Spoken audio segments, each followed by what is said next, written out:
Welcome to our lesson on vector addition. Today, we'll learn about the triangle law of vector addition, a fundamental concept in physics and engineering that helps us understand how vectors combine. Before we dive in, let's quickly review what vectors are. A vector is a quantity that has both magnitude and direction. Examples include velocity, force, and displacement.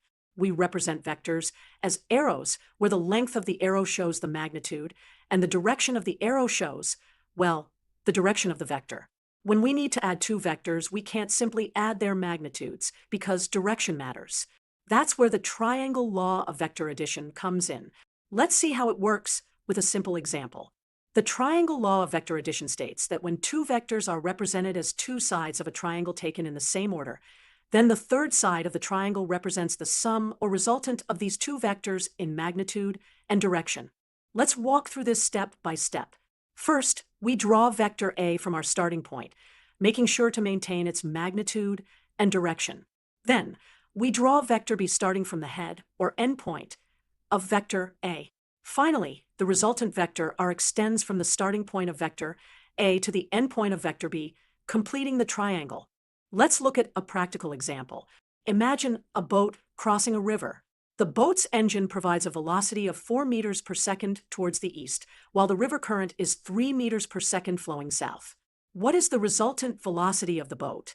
Using the triangle law, we first draw the boat's velocity vector, then the current vector starting from where the first one ends, and finally the resultant vector. The resultant shows that the boat actually travels at 5 meters per second in a southeasterly direction.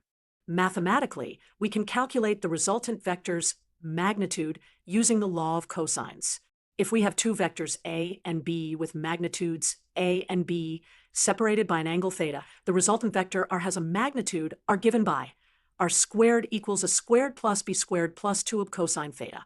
In the special case where vectors are perpendicular, like in our boat example, cosine of 90 degrees is 0, so we can use the Pythagorean theorem. R squared equals a squared plus B squared. To summarize, the triangle law of vector addition provides a simple graphical method for adding two vectors. Just follow these steps. 1. Draw the first vector. 2. From the head of the first vector, draw the second vector.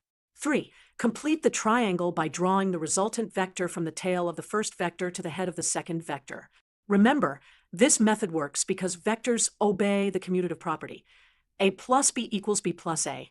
The order in which we add vectors doesn't change the final result. Thanks for watching. I hope you now have a better understanding of how to add vectors using the triangle law.